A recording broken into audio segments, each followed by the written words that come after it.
అందరికీ నమస్కారం. మనం పార్ట్ 1లో గజాసురుడు పుట్టుక గురించి తెలుసుకున్నాం.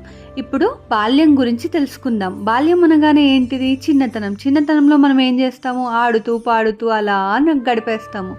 బట్ ఇతని బాల్యం అలా సాగలేదు. ఎందుకంటే మహిషాసురుడు అంటే ఆయన తండ్రి చనిపోయాడు. ఎందుకు చనిపోయాడు అనేది అవన్నీ మనం ఇన్ డీటెయిల్గా తెలుసుకుందాం. కానీ దానికన్నా ముందు చిన్నగా ఏంటి అంటే తను ఎప్పుడైనా సరే దేవుళ్ళని ఓడించాలి, దేవుళ్ళని మీద ఏదో ఒకటి సాధించాలనే ఒక కాంక్ష కలిగి ఉండేవాడు అనమాట.